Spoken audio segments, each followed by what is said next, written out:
What's going on, guys? Thanks for tuning in to another episode of the Renegade Gold Standard podcast. My name is Zach Hernandez, and as always, I'm joined by my co-host, Matt Llewellyn. Matt, the 49ers did it. They pulled it off.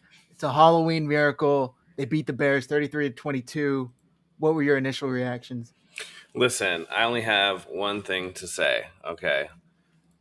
The 49ers only won because they did not have the self-proclaimed king, LeBron James, okay? No, in all seriousness, it was a funny game to watch, man. Like, the first half was super ugly. Like, everybody on Twitter was in shambles. Everybody in our chat was in shambles. Negativity abounds, right? Because the 49ers are down at the half or whatever. And, you know, it's one of those things where the second half completely turned around. And there were some funky plays that happened that were really interesting. The first Jimmy Garoppolo touchdown run, the pile push, the Justin Fields ridiculous touchdown run. It was an interesting and fun game to watch, but all things begin somewhere. So the losing streak is over. The 49ers have gotten back to their winning ways, and hopefully, the self-proclaimed king LeBron James stays away from the 49ers because he's awful. So if you guys can't tell, we are in our Halloween characters. Matt is Flip Sayless, and I myself and Skeven A. Stiff. So we will be given some pretty hot takes and these sayings from these guys that you guys are used to. Yeah, it's all fun and games. I could not find. There's no way I'm going to do a Steven or a Skip Bayless costume though. There's no way. All he wears is suit and ties, so it's like I guess I'll throw on a suit and tie. I mean, I honestly don't need the costume because with this strip I can't lose. So that's fair. I got a lot of his sayings up, and all I'm going to say is the 49ers are allergic to losing. From here on out, they cannot lose another game with Jimmy Garoppolo as the starter, Matt. The way Jimmy played today was undeniable. He is the go-to guy. 17 for 28, 322 yards, and 11.5 average, 2 TDs on the ground, 100.6 rating. You can't get that with anyone else, right? You just can't. That is false. And let me tell you why. My Dallas Cowboys, just kidding. No, Jimmy played a pretty good game. It was interesting to see kind of some of the drops from the receivers hurt him early. I know Debo had a drop. Sanu had a critical drop on a third down.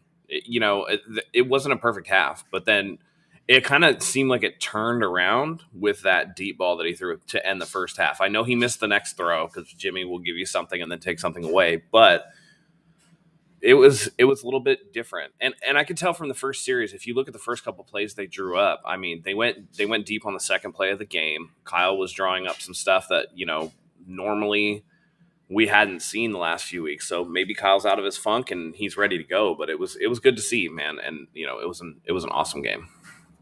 Yeah, it really was. Melissa's Victory Monday suits are finally back. That's right. Tomorrow I can get my Victory Monday suit on. It was a good game, man. And look, I tweeted out during the game, the 49ers absolutely cannot afford to let Debo Samuel walk away when it's time to renegotiate or renew his contract. Yeah. He's, Matt, through 7 games this season, I don't have the updated score. I mean, he had 171 yards receiving today on 6 receptions. And it's just, I mean, he had that 83 yard long bomb to end the first half. And I think it was like a 74 yard or something like that. I think the bomb was I think that was closer to 50. I think the 84 yarder, that was that's the right pass that he took down to the 1 yard line and kind of stepped out.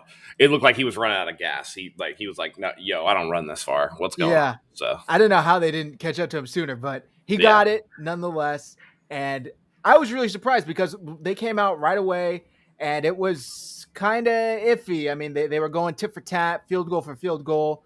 Didn't really seem like they had an answer for Justin Fields and that lowly Bears offense. Mm-hmm. I mean, the Bears entered the game last with third down conversion rate, and they were, I think, like 4 for 5, 5 for 6 at one point, and the Niners defense just had absolutely no answer. And Matt, you said it in the chat during the game. I think this is just a flat out bad performance from the defense. There's no ifs, ands, buts about it. They just weren't playing well today. No, they made Justin Fields look good enough that some people were like, he's better than Jimmy Garoppolo. And I was like, let's pump the brakes on that for a second. Yeah, it definitely, the defense came out a little sloppy. We definitely need to look at, D'Amico Ryans in that regard. Not as many backbreaking penalties, but Josh Norman still had a defensive hold. They played really soft. I mean, Emmanuel Mosley gave up a lot of receptions today. He did not look good in coverage. I don't know. Warner played pretty well. Bosa played outstanding as he always does. Ed Buchanan was a little bit hit or miss, right? He had that silly roughing the passer, but then got a critical sack on a third down. It was just uneven play, and you'd like to see D'Amico Ryan's defense kind of improve as the season's gone on. And I think that there's just a little bit too many starts and stops. But the big thing is that you took care of business against a beatable team. You win by 11. And then you can move on to an Arizona team that Kyler Murray, who knows if he plays, and even if he does, he's definitely going to be hobbled. DeAndre Hopkins with a bulky hamstring and no J.J. Watt. So you start to stack good games on top of each other, and the 49ers can definitely compete for a playoff spot. I do think that this pushes back Lance's debut a little bit in terms of when he gets to take over permanently. But I was always of the opinion they were probably going to win this game, and then we see what happens against Arizona and LA. I thought that they would probably lose those two games. Arizona game has definitely changed based off of health. We'll see what happens when they run into the Rams, because the Rams have been an absolute buzzsaw. So we definitely have a good shot at, it's a home game. I'd like to see us get our first home victory in over a calendar year at Levi's, but it's a good start, and that's all you want to see out of this team is, listen, end the losing streak, show a little bit of heart, show a little bit of guts and grit and determination. And I thought that they did that, especially after such an uneven first half. Yeah, and you talked about them potentially fighting for a playoff spot. Kyle Shanahan shared in the post-game press conference that Robbie Gould and George Kittle are expected to come back from IR next week. Unfortunately, Jimmy Ward with the quad injury is going to be out several weeks. So it's plus, I'd like to think the benefits outweigh the negatives here, because, getting Kittle and Gold back could be huge. I mean, Slimus, was it 2 kicks today, a kick and an extra point? Yeah. So Yeah, that was rough. Listen, I'm of the opinion that Chicago is not a place where kickers like to go. I mean, it's just tough there. I know we've talked about the double doink from Cody Parkey. The Bears have been recycling kickers around. I mean, the 49ers miss a couple kicks there. I know other teams have missed kicks there. It's really weird. It's really, really weird. But yeah, I thought that, when Sly missed that first field goal, I was like, uh-oh, we're in trouble now. We're not going to be able to, we can't leave points on the board when the offense isn't scoring touchdowns. And then all of a sudden, lo and behold, Jimmy Garoppolo is like, no, I'm going to rush for a couple touchdowns. It's fine. It's just so crazy. All 3 49ers touchdowns were on the ground today. So very interesting. I did like to see we got a little bit more out of Brandon Ayuk today, and I definitely like to see that. That was good to see. So you can still get Debo the ball and incorporate Ayuk. And let's be real, on that 2-point conversion, he straight up snatched that DB's ankles. Like, he burnt him so bad, and he was like wide open. So I think we can put to bed the whole Ayuk can't get open thing. I think that it was nice to see Jimmy look his way a few times. So yeah, I really like that. I thought that, I think before halftime he had 45 yards, which is sad to say, year season high. And unfortunately, it didn't add to that in the second half, but it was still nice to see, because it's the most he's had all year. And, they were looking his way. He was catching it. And I thought he played pretty well today, and he capitalized on the the opportunities that he had. Yeah, we were just talking about the 41 Live. I can't believe the Jets beat the Bengals, which is crazy. That's crazy, with a second string quarterback. Yeah. So shout out to Saleh and the Jets. Shulo says we have a chance next week. Yeah, if Kyler Murray doesn't play, this game gets a hell of a lot more interesting. Hopefully it's interesting even if he does play. I mean, if Kyler Murray doesn't play, there's no excuse for the 49ers not to win the game. No, not at all. I'll be there, so hopefully it's not a complete waste of time and money. Oh, nice. Yeah. Feels good, baby. That's right. Trent Williams holding is frustrating as hell, but glad Elijah Mitchell and Charlie Warner had that big play together. Yeah, holding calls are going to happen. Yeah. That's just what it is, Yeah. You talked about Elijah Mitchell earlier, 18 for 137, touchdown, longest of 39 yards, 7.6 a carry. he's got to be the bona fide starter for like the next foreseeable future, right? I mean, we didn't see. I don't think Trey Sermon had a single carry today, and Elijah Right. Mitchell held it down. So the 49ers have the answer behind. Again, all I'll say is Rahu. Yeah, I was trying to say that without saying it. Well, I mean, listen, Elijah Mitchell plays well enough that you don't really need Raheem Mostert. He becomes something that you can get off your books and allocate, assets elsewhere. I mean, it's concerning that Trey Sermon still doesn't get any run. It's clear that Shanahan likes Hasty more than he likes Sermon.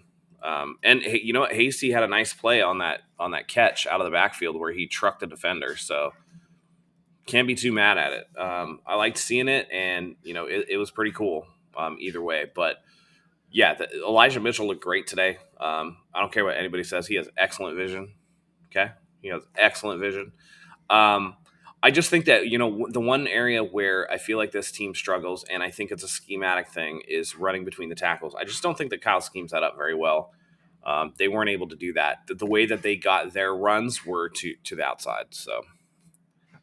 And to be fair, those were the runs that, if I remember correctly, Mostert had a lot of success on in that championship game. It seemed like the tosses to the outside were kind of missing.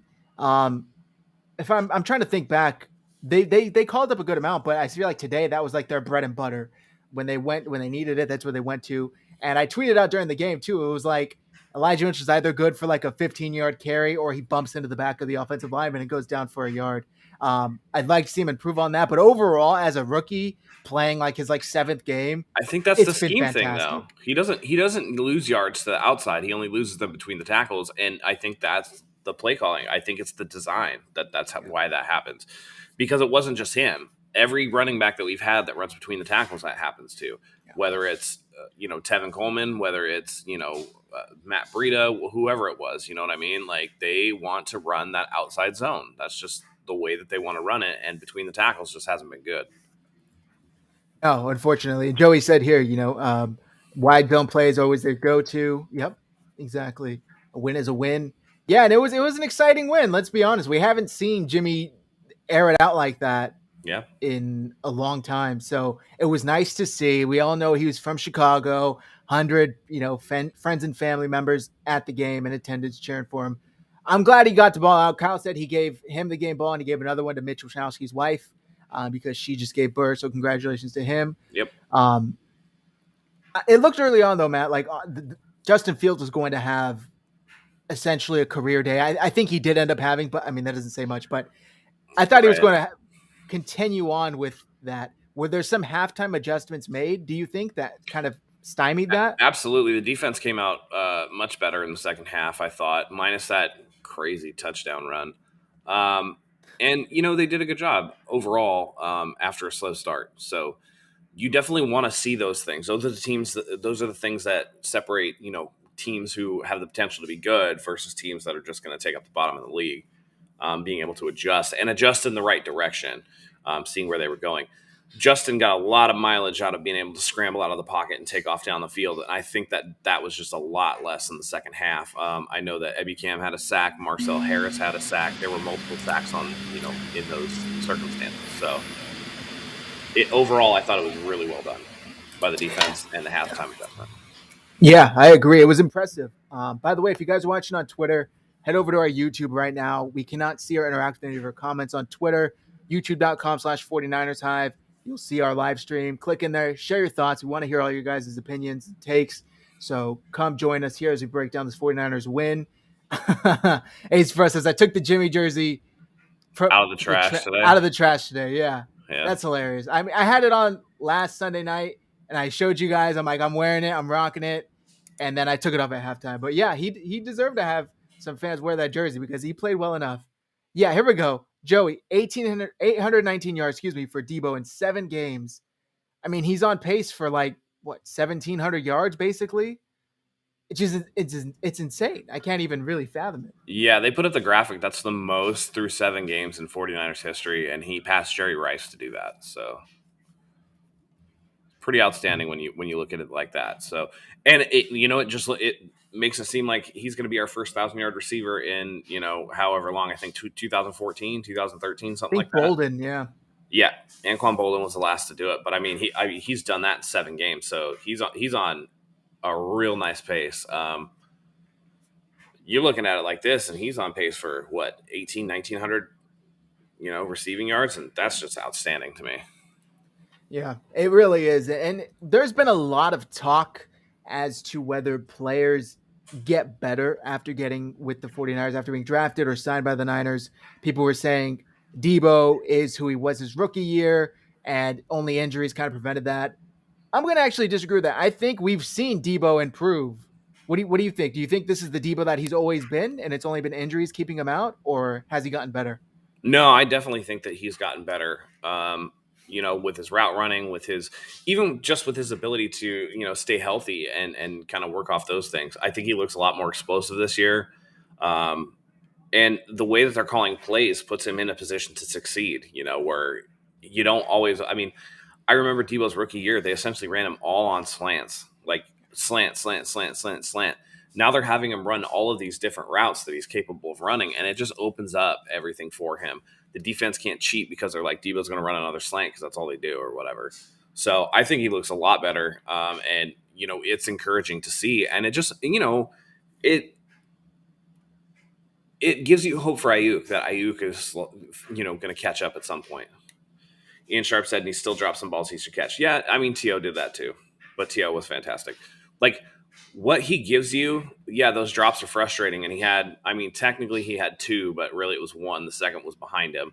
You want to see him catch those. But at the same time, again, 819 yards through 7 games. So I'll take a couple drops with that. Yep. It's like what's the Cowboys defender, Trayvon Diggs or whatever. He has all these picks. Okay, I don't want to say it's like that because there's nothing like that. But people overlook him getting burnt all the time, and he's giving up he's on pace to give up 1,000 yards receiving. But people are thinking of him as a star because he has, I think, a pick in every game this season. So Yeah. it's not like that at all, though. I shouldn't have compared it to that because Debo's drops are nothing like Diggs giving up that amount of yards. Yeah. No. Yep. Mac played his best game as a Niner today, going against Hicks and Gold. He played pretty well. He had one, though, where they ran it on the inside and he just whiffed on his dude. T.O. dropped a lot of balls in his career, but it happens and he's a playmaker. Exactly. Right. Exactly, yeah. Debo's on pace for 1,989 yards, most ever. Wouldn't it be sick if in the first 17-game season Debo had 2,000 yards receiving? Dude, that'd be super sick. It'd be mind-blowing. It would be mind-blowing. And that's definitely a jersey I need to add. Maybe when we reach 1,000 subscribers, we can give away a Debo Samuel jersey. So if you're watching, hit subscribe. We're like 300 subscribers away, guys. Maybe even 200. Hit subscribe on YouTube. We're going to give away a 49ers jersey as soon as we reach 2,000. Hit like as well. Going on, though, Matt, I thought the defense, like you said, got better. And on the flip side, the offense definitely got better. They started turning these field goal drives into touchdown drives. And we saw Kyle, I don't want to say he trusted Jimmy more, but maybe Jimmy trusted himself more. Do you think that's a fair assessment? It's almost like he wasn't second guessing as much. I think honestly, I think a huge part of it was the fact that Jimmy was back there and had time to throw. The offensive line did a great job keeping him protected, and I know that some people are going to kill the 49ers and not give Jimmy any due because Khalil Mack wasn't playing or whatever. But the fact of the matter is you only can play who's lined up in front of you, and the offensive line did a tremendous job. So I think that was a big part of it, and that allowed Kyle the comfortability to kind of call those plays for Jimmy. There were a couple, though, where Jimmy did kind of run around like a chicken with his head cut off and was able to find the guy. And, it was kind of brought up in chat, like, dude, maybe Kyle should just get Jimmy on the run because he seems to be more accurate when he's, like, running and throwing. So, all around, I thought it was a pretty good game from Jimmy. So, great game from the offensive line. The wide receivers did their job. So, can't really be upset about it. No, I agree. And I thought it was impressive just to see him. They showed that clip of his first start, and it's crazy. It was 4 years ago to this day that the Niners actually traded for him. Yeah. And then it was about a month after that where he had that start in Chicago. And man, I even saw tweets leading up to this game this week where they were rehashing their old tweets from that game. And people were like, look at the command he has at the line of scrimmage. This ball is such a tight window he got into this. and it was like we don't see that anymore, but we saw at least a glimpse of that today.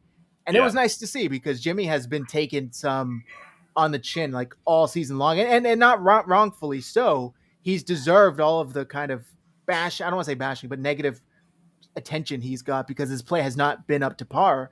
But today it was. And say what you want, just like Matt said, you can only play who's in front of you. The 49ers did a good job at beating the Bears. Good teams beat the teams they're supposed to. Niners hadn't done that this season. They did. So that was nice. Yeah, and I know David Lombardi had a piece early in the week, and we kind of teased David or whatever because he's like a big Jimmy Homer or whatever. But I thought he had a pretty good article where he was talking about the more Jimmy has actually absorbed this offense, the less he's actually become like been that gunslinger. He's kind of become more and more conservative as he's gone along, particularly after the 2018 the ACL tear. And today I feel like Jimmy just had that devil may care attitude because I mean, let's be honest, if he would have had a bad game and came out and laid an egg out here, we very well could be talking about another 49ers loss and Trey Lance being the guy going forward. So it's one of those things, your back's against the wall and you're just like, screw it. Let's just go out there and let it rip. And it was to great results. I think part of that was Kyle being like, look, if we lose this game, screw it. We're not going to make the playoffs. We're going to have to go with Lance. And, so Kyle's calling plays without the pressure of, listen, expectation creates a lot of undue pressure. And the 49ers have had a lot of expectation on them going into the season. Now you're not meeting those expectations. That pressure just gets a little tighter, a little tighter, a little tighter. And I think they just kind of ripped the lid off a little bit. And we're like, screw, let's just go out there. Let's just play. And it really worked for them. So going forward, if they can carry that momentum and just have fun and just let it rip, I think that's going to help the team going forward. Yeah, I agree. There's some quotes here from the post-game press conference I thought were pretty cool. Let me see. So Fred Warner, it showed the resilience, the fight, and everyone on the offensive line pushing Mitchell into the pile, into the end zone, which that was awesome. That's like an effort play that we hadn't seen in a long time. That was legit. The whole team was like pushing him, yeah. except for Sanu, who came in the back and he was like, he was in. That I had just tweeted too, maybe 20 minutes before that. Do the 49ers look like a motivated team? And it was a resounding no. All of the responses were like, absolutely not. And they were motivated there. If I can be honest, that was because of the first half. Yes, yeah. And it's one of my least favorite things that happens is that everybody gets angry and everybody overreacts. I mean, it was one half where the Bears had the ball for 25 minutes plus or whatever before the 49ers got the ball in the third quarter. It was like 25-40 to like 10-45 or something in time of possession. It was insane. And it was just like, let's see what happens and what plays out. You have to take a game. You can't just judge one half of football. We've seen a ton of times where a team goes into the lead, half of the lead, and then gives it up in the third and fourth quarter, and they can't hold it out. So I think you need to take the game as a whole, and you can take individual things from each part of the game, but the whole game is what paints the picture. And to just, there are people calling for Kyle Shanahan's job. Like, this team has no heart. This team doesn't, play hard or whatever. And it's just like, you got to relax. Like, you wait, and let's see what happens. And I think that the team came out and we're like, listen, we're not done yet. And we're going to come out here and we're going to play hard for each other. We're going to show that we have heart. We're going to show that we have fight. And they took it to the Bears in the second half, big time. Yeah, they really did. And it was really cool to see because, like you said, people were questioning their character. People were questioning their drive. Fred also said, we got one. That was the goal through the entire week. Just get one win. They got it. They asked Brandon Ayuk if that was the most fun he's had in a while. He said, definitely. So that's great because, man, we definitely needed Brandon to get in there. And obviously when you're losing, you're not having fun. But still, it's nice to see him just get involved. On the flip side of the ball, Matt, what did you think of Tyleno Huffonga's first start? I thought it was okay. I thought he did a pretty good job. It wasn't perfect by any means, and there's definitely room to improve upon. But he didn't give up any huge plays. He seemed to be in areas where he was supposed to be. I thought overall he did a pretty good job, and it shows that why they were comfortable with Tart out. Now I don't know. There's some speculation surrounding Jaquiski Tart and whether or not his injury is as serious as to need to go on IR, but at the same time, Huffonga didn't embarrassed himself. On the flip side, Tavon Wilson came into the game, and if it wasn't for the roughing the passer on Ebicam, you could very easily have seen Tavon Wilson for a pass interference because he definitely put his shoulder into the receiver before the ball got there. Overall, I thought the people that needed to step up tried to step up. We didn't see anything too much from other players that were, replacing others. So Alshire was out, which means Demetrius Flanagan Fowles was in. I didn't really hear his name called. But sometimes that's for the best, Yeah, you might not be making plays, but you're definitely not making mistakes. And I think that was part of it. I think it fell apart a little bit with the zone defense for pass plays, but that, to me, it seemed like the 49ers were being a little more passive in those situations because I think that with the emphasis on not trying to get these defensive pass interferences, that really led to them, kind of playing off a little bit, particularly Emmanuel Mosley, who I think, if I were to guess, I think he got ripped into on the film for that, for the last week. So we'll see what happens going forward. I think that you just take the little victories where you can, particularly in the actual win-loss column, and you move forward. I think they're going to have a ton of good tape to look at, and they're going to have to try to get ready for Arizona. Fortunately, they played a couple hours early today, so they can hop on the flight, get back home, and prepare for the 1 o'clock game next week. So looking pretty promising. Yeah, it was. And there were so many just crazy plays today that, Tyleno almost had a pick. It was so close, and it was a tip ball. I forget who tipped it. And you were talking about, Mosley in the secondary. Sorry, I'm trying to recollect my thoughts, but there weren't any pass interferences called, which is insane. They kind of got away from just one, like one you defensive said. holding. Yeah, and that was towards the start of the game, if I remember correctly. Yeah. Perhaps the drills they did this week paid off, but they said it during the game too. They noticed it's almost like they were instructing the receivers or the defensive backs to stay 2 yards away from the receivers just to prevent that from happening. Yeah, and even David Yank said Mosley was playing hella off all day. They were playing very far off. If that's what it takes, I guess, a more competent quarterback will definitely take advantage of it. But hey, small steps, like you said, Matt. Small steps, small victories, and we'll continue to move forward here. Absolutely. Cam Inman asked Jimmy Garoppolo about his first touchdown run and how it came on a broken play. He said, quote, "I knew where the play was designed to go. Tried to give it to Debo. I said, go, go, go." We both kind of froze for a second. Plays like that today, not perfect, but whatever it takes. Yeah, that was one of those funky plays. That was the first one that we saw where it was just what happened? I know you had said in the chat that you thought that they were going to get flagged for illegal motion or something like that. Fortunately, Debo was, going side to side, and he was the only one in motion, so everybody else was set, so it didn't matter. But yeah, just a weird play. They showed it on replay, and it looked like Alex Mack was calling out the protection. He was changing protection after Jimmy Garoppolo had motioned Debo. So a little bit of miscommunication there, but fortunately it worked out. Yeah, definitely. I'm just going through the stats here, trying to see who else stood out to me. Mitchell looked great as always. Hopefully that's something that can continue here because the team desperately needs this running game to get going. 300-yard game. Obviously, a lot of that came to Debo, but some of those, that screen pass came from Debo, but that pass down the yard was impressive. So close to being a touchdown. Both of those passes were so close to being touchdowns. Yep.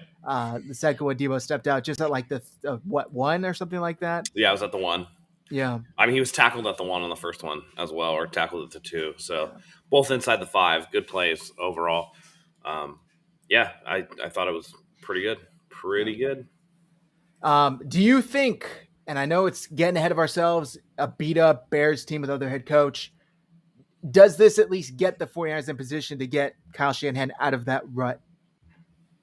I think that this is a good step. I think that whatever he can do to kind of get his legs back underneath him and really try to, call games like he usually does going forward, and not throughout this streak where it just seemed like he was a little listless with his play calling, a little bit off. So if you can get him out there and calling these inventive plays, because there was a couple plays where I was just like, man, that looked really cool. Like whatever they did, it looked cool. Somebody was in motion in a weird way or whatever. I thought it was nice. There was that on the 2-point conversion play where it was like they overloaded that right side with 4 wide receivers. Just stuff like that, little things that we're used to seeing from him where he takes advantage of the defense. I thought that he did a much better job of that. And again, I think that goes back to some of that pressure being released where you're just like, screw it. If we lose, we're done anyway. So might as well go out there and just throw the kitchen sink. So Yeah, it was. I forget who tweeted it. It might have been Doug Farrar. I want to say he's with Sports Illustrated now. But I think he said that's the first time he's seen a 4 wide receiver set from the Niners in a while. well, So technically it was a 5 wide receiver set because you had the one on the other side. So right, you had 4 on one side and then 1 on the other side because obviously you can't leave Trent Williams uncovered or whatever unless you declare him eligible. But yeah, it was an empty set, 4 on one side, which is just, it's rare. Usually you'd see like bunch on that side and 2 on the other. But to overload it like that, you definitely knew that you were putting the defense in a weird situation going forward. Ace Press says legal motion only going forward. I think you mean illegal motion is if they go forward. And that's even a technicality because if like you're the tight end and you're on the line, you obviously have to run behind the line to motion and then you can move towards the line of scrimmage to get back into position to set. But it's a little weird the way they call these things. So yeah, seriously. David Yang, did Mitchell just make Mostert expendable? Mitchell ain't hero. I think there's a typo there. Mostert is, but he's so much more elusive and his vision is better. like Mitchell's not going to be as fast as Mostert is. Um, but I mean, he does make Mostert expendable. I mean, Mostert struggled with injuries for the last couple of years after holding the team up for money, and you got Elijah Mitchell on a rookie contract for the next 3 years after this. So it does make him expendable because he's somebody that you can rely on. So kind of have to go with the high hand going forward. And you've been saying this since basically like week 2, I want to say, or whenever Mitchell came back. Yeah. He's looked really good. And do they really need Mostert to run the offense they want to? I don't think they do. Right. Okay. David Yang clarified. He said home run hitter. So that's what that word was. Yeah. Elijah Mitchell is obviously not going to be the one breaking off 80-yard touchdown runs or whatever. But again, you get 1 or 2 of those. Like, I mean, Mostert's carry this year, he got a nice big chunk, right? And then he was hurt. Last year against the Jets, he had the 80-yard touchdown run, and then shortly after was hurt. So I would rather take the guy who's going to consistently get me 5 to 10 to 15 rather than the guy who, yeah, he might get you a touchdown, a handful of times a season, but can't stay healthy. Exactly, yeah. Mitchell, Mostert either comes back on a vet minimal deal or not at all. Right. Which is going to be interesting. I really do wonder what's going to happen to it. Does another team see him and think they'll get the Mostert from 2019 season and bet on him staying healthy, or does he not have too many chances? And the Niners say, "Hey, you can come back here for cheap, prove yourself again." We'll have to see what happens with that moving forward. Yeah, I don't think that he's going to be back either way, in my opinion. Yeah, because you're talking about a running back that's going to be what 29, 30. And you still put capital into Sermons, so you're going to have to hope that you can rehab him. Shanahan seems to like Hasty.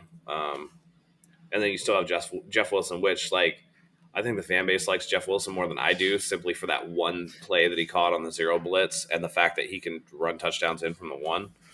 I think people overvalue Wilson, to be honest. But be that as it may, that's fine. Only a team-friendly deal gets Mostert back, which is unlikely, says Ian Sharp. Just hope Mostert doesn't go to AZ, Seattle, and LA. I mean, feel free if they're willing to bet on him staying healthy. Yep. Wilson runs hard. Yep. So Debo was at the press conference up at the mic, and they were asking him about his performances today. He said it was just 2 little minor drops. You got to start, or you start the game, and you're too hyped. You just need to settle into the game we play. And then when they asked him about his big screen pass that went for almost a touchdown, he gave credit to the O-line, which you love to see. It all starts with the O-line. That's what he said. So, I mean, Mac was out there blocking too. So, yep. I mean, it's true. The O-line got out there. Sanu had a great block, kind of used his body to angle the defensive back and, without getting a stupid penalty. And I think that, Debo, if he had just a little more juice in the tank, I think he's not exactly a breakaway sprinter type. I think he ran out of gas. So, Maybe he gets that touchdown. He didn't get it, but I mean, they got them in position and they were able to get it in. So that was pretty awesome. Yeah, they were very close to not punching it in there. I think it went all the way down to 3rd and goal, if I remember correctly, before they actually did punch it in. Right? I think Jimmy kept it. So that would have been very unfortunate. I think that, yeah. That would have been unfortunate, but they were able to do it. So yeah. Ian Sharp said, "Hope Kittle gets back on track soon." Well, per Kyle, we should see him next week, right? So yeah, I think so. I mean, he had been playing with that calf injury until the Arizona game, and so with the extra 3 weeks, the whole point of it was let's get him back 100% rather than like he can play through this, but let's get him 100% instead. So he should be back. I mean, there's no reason to think why he wouldn't be able to come back. So that'll be interesting to see. We did not see Trey Lance at all today. And Kyle Shanahan was asked in the post game, and he basically said, I wasn't going to put him into these situations to where he could get further injured. We just got him back healthy, which is interesting because he's injured because of what you did the first time. But regardless, what did you think of that? Did they just not want to mess up Jimmy? I don't like that. I'm not going to put Trey Lance's injury on Kyle Shanahan. I don't like that. But I'm not putting it 100% on him. I'm just saying I didn't want to put him in certain positions to where he could get injured when you ran the hell out of him when you had him starting. Right.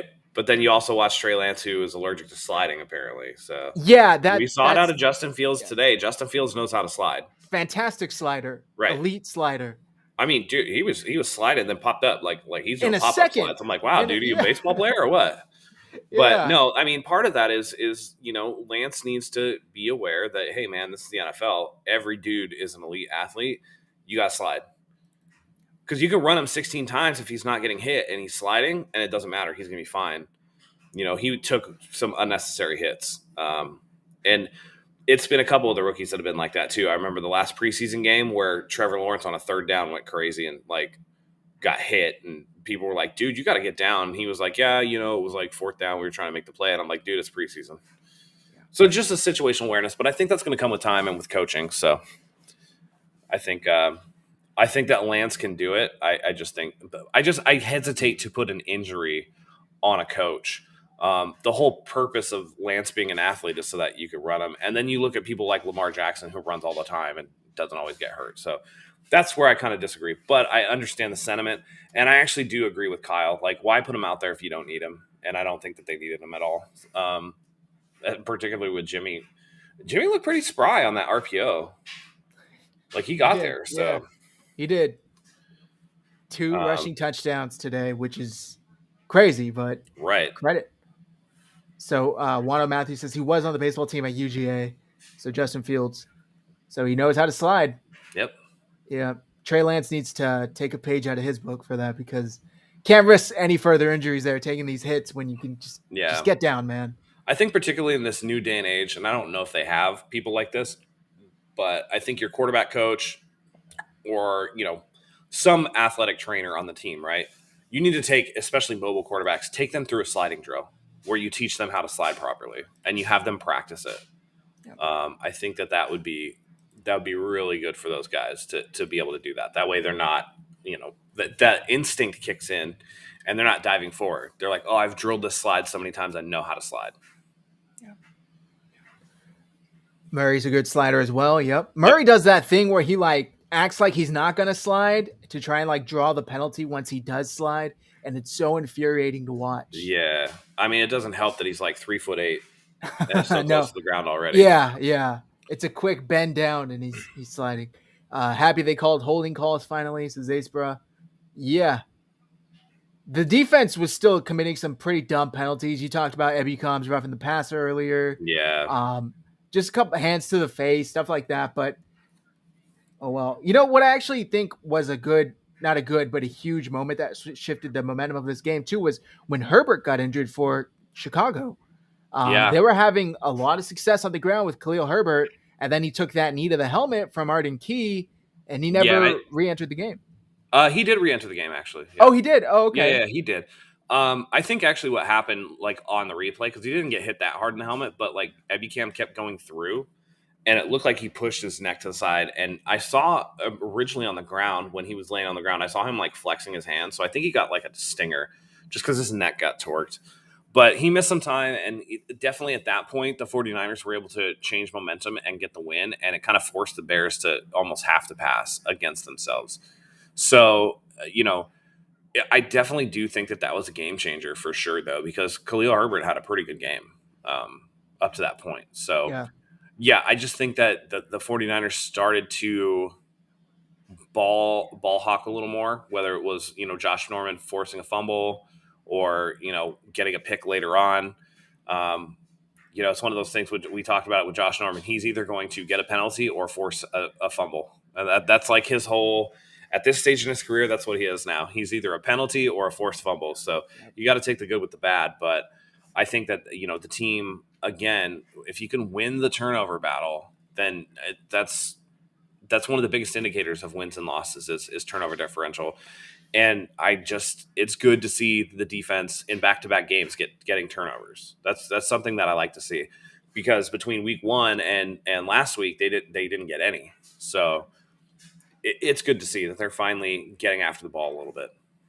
Yeah, it really is. It helps so much, especially when you take away points essentially from the opposing offense, drive it down the field, and you're able to get an interception, whatever it is. It does really help. And you talked about Herbert, who was having a lot of success early on. Before he got injured, not before he got injured. The total game, I think he had like 73 yards, which was 23 carries for 72 yards with a long of 22. So that's impressive. And the 49ers were definitely having a hard time dealing with him on defense.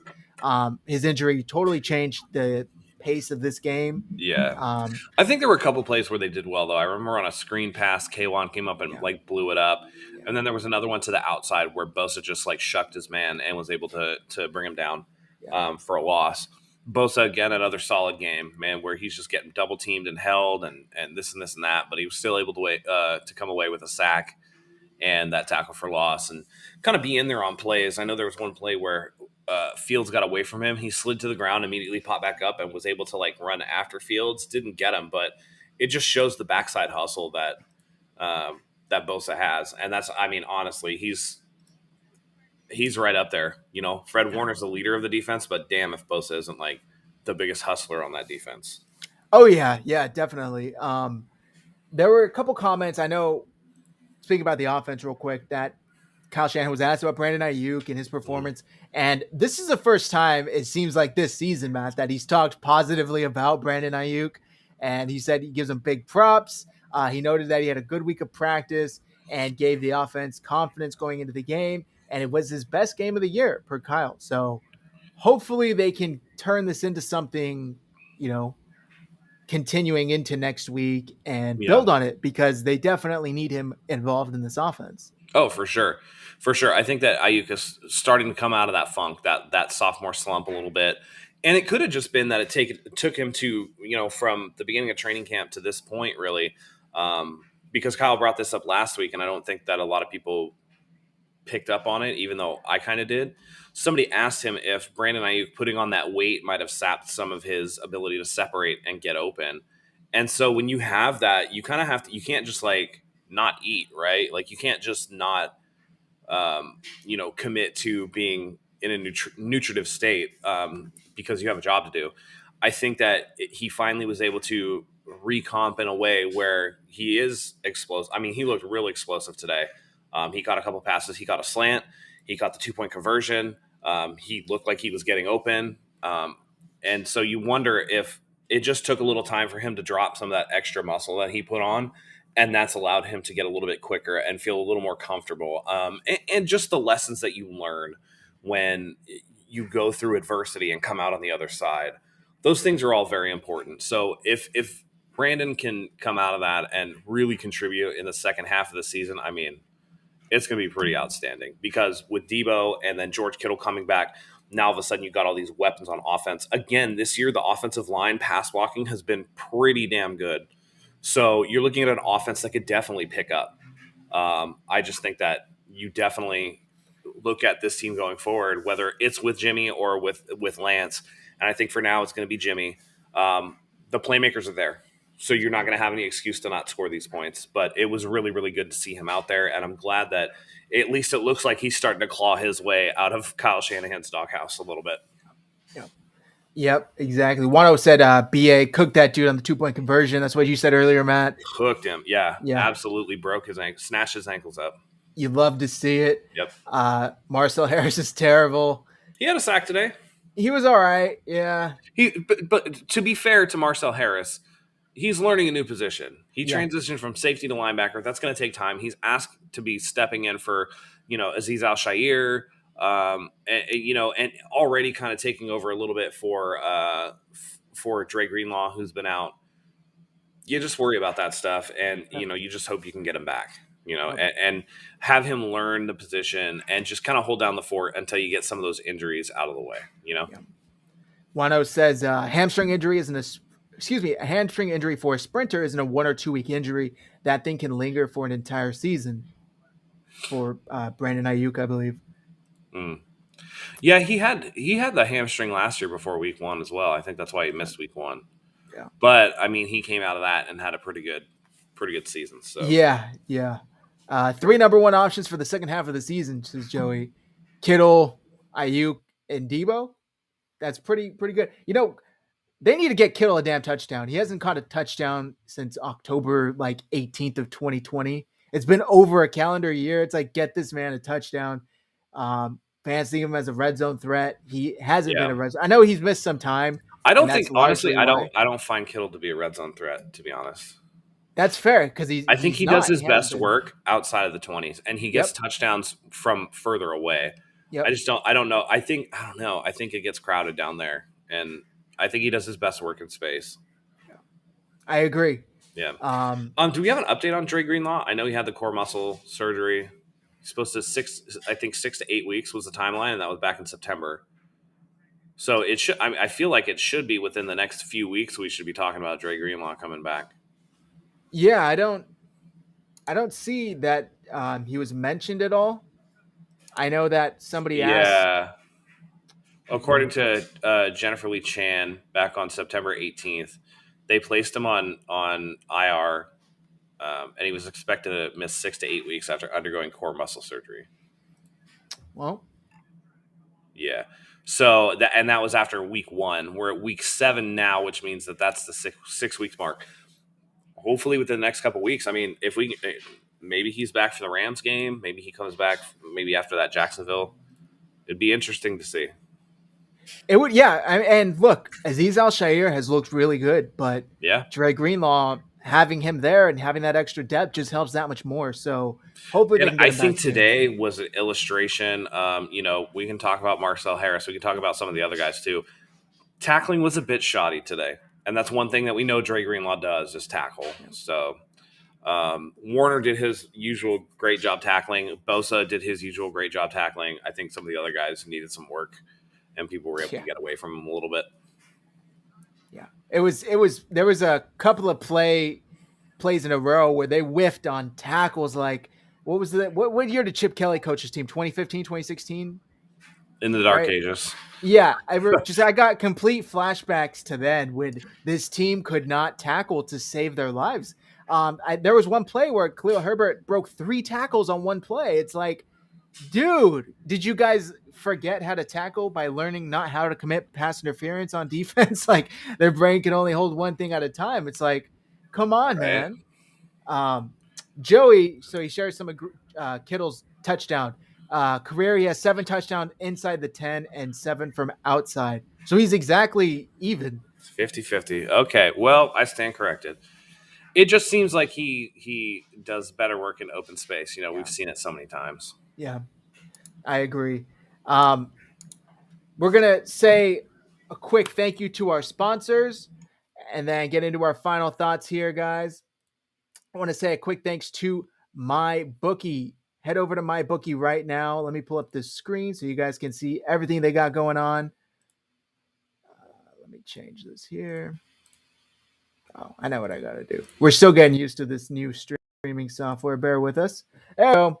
Head over to MyBookie right now. As the screen says, you guys can double your first deposit, plus a $31 casino chip. It's not $20 anymore. $31 casino chip with our special code Hive, Hive. You can bet on the games that are going on tonight. You can bet on the Monday night game. There's so much action. Go to MyBookie.AG right now. Enter code Hive for your first deposit matched all the way up to $1,000. You can deposit, $50. They'll match you $50. Deposit $100. They'll match you $100 all the way up to $1,000. It's really, really great. They got NFL, NBA, UFC. We just had the big UFC fight last night. A lot of people put money on. There's just all of these great bets. Go and check it out for the Sunday night game. There's 81 props for you guys to choose from. So you really can't ask for more. You can bet anything, any player, any play, anytime with MyBookie.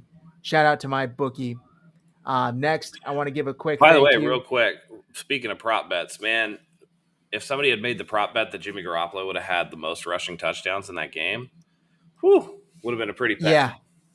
Yeah. I bet on the Niners to score first with a touchdown. Couldn't do it. They obviously didn't get that one done. Yeah. Then I bet that they would win, I want to say between 7 and 10. And I was just off. They won by 11. Yeah. So let's get to the rest of the sponsors, and I definitely want to get back to Pinar's comment here. Yeah, definitely. So we'll hide the comment for now.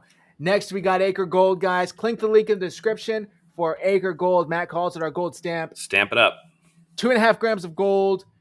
Click the link in the description. You don't have to fork out hundreds of dollars to buy gold anymore. Think of it more as like an investment. You can chip away for as little as $50 a month. Once you reach the market price of 2.5 grams, Acre Gold will send you discreetly in the mail 2.5 gram gold bar. Shout out to Acre Gold. Thank you very much. Next, we want to say a quick thank you to 81 Vino. Terrell Owens has his own wine company, guys, and it's fantastic.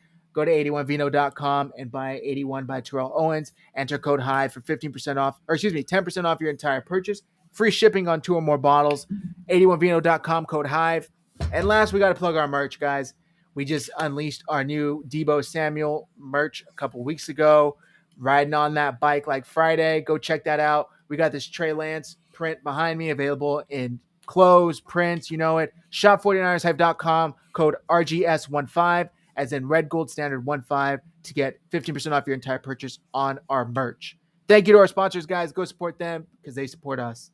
Let's get back to the show, Matt. Pinor's comment. Yeah. He says, Jimmy can do this for one game. Now let's see if he can be consistent. I don't like Jimmy, and I want Lance to develop. Even though we won, I don't feel satisfied just because we beat a weak opponent. So I want to address the last part. Even though we won, I don't feel satisfied just because we beat a weak opponent.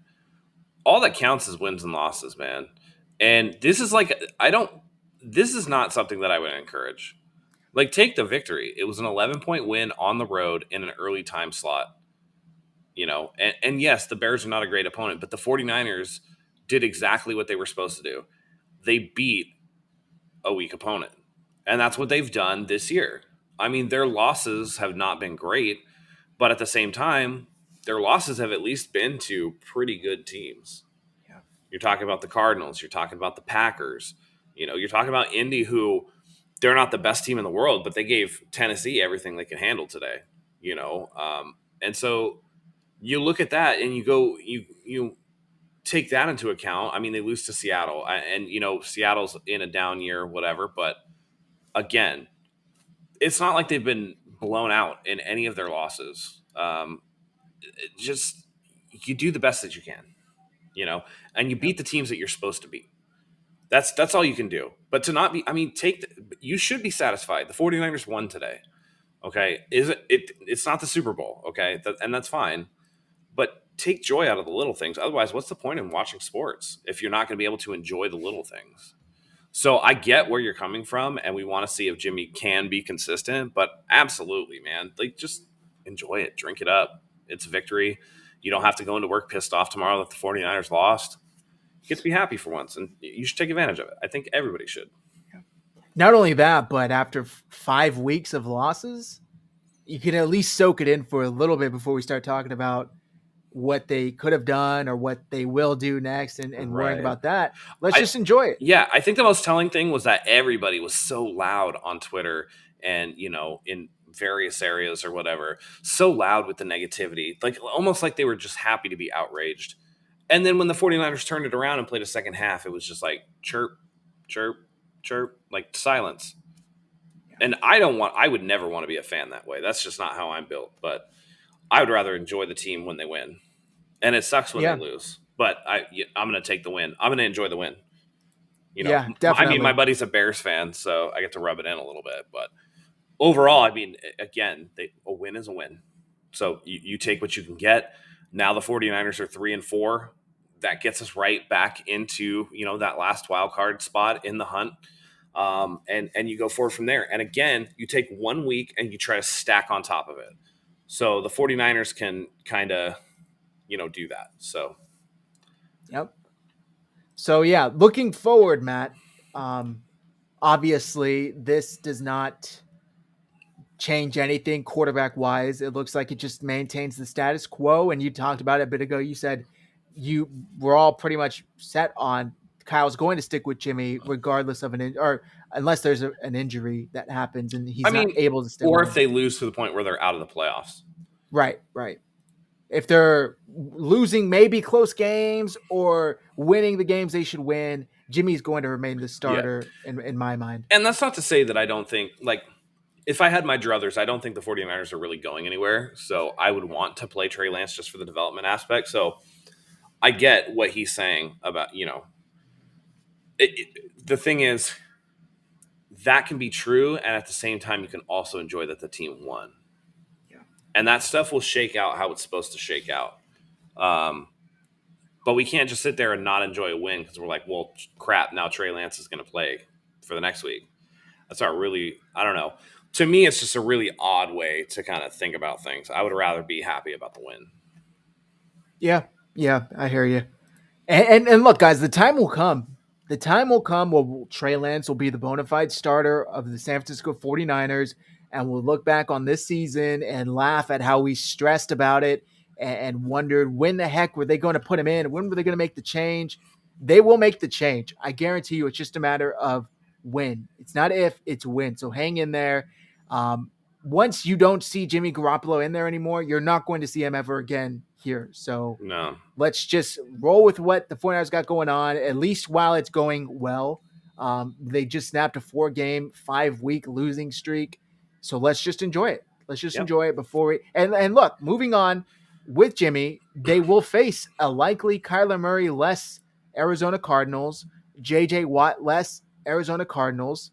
And if they win that, just like Matt said, they're 500. They're back in the race. Mm-hmm. So things could quickly go the 49ers way here moving forward. And then this quarterback controversy talk kind of gets put to rest if they are back in playoff contention. So we'll see. You never know. Yep.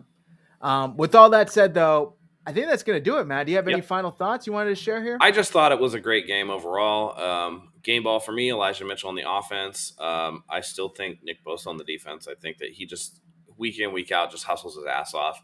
I'd like to see, I mean, for as much as fans like to give him crap, I'd like to see Robbie Gould come back. I think that Joey Slye did a great job filling in, but it's inconsistent. So I agree. I'm going to give the game ball to Jimmy. Didn't turn the ball over, played well in his home city, did enough to get the Niners to win. And that's not what I've been able to say about him for 4 weeks now. Yeah. So shout out to Jimmy. You get the win. And on the flip side, it's hard to not give it to Nick Bosa with how he did.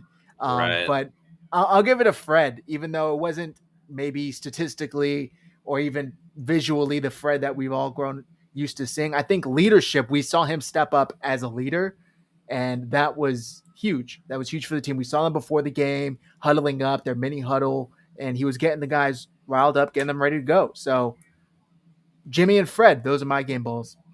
Perfect. Sounds good to me. As long as it's not the self-proclaimed king, LeBron James. Now, if you're done bloviating, all right, take us home. All right, guys. Thank you very much for tuning in. You guys know what to do. Hit like, hit subscribe. Like I said, once we get to 2,000 subscribers, we are giving away a 49ers jersey. So hit the subscribe button, guys. Help us get there ASAP. Yeah. Thank you as always for joining us. I hope you have a happy Halloween. Be safe out there. I hope you and your kids get plenty of candy and have a great evening. We got to win tonight. So until next time, go Niners.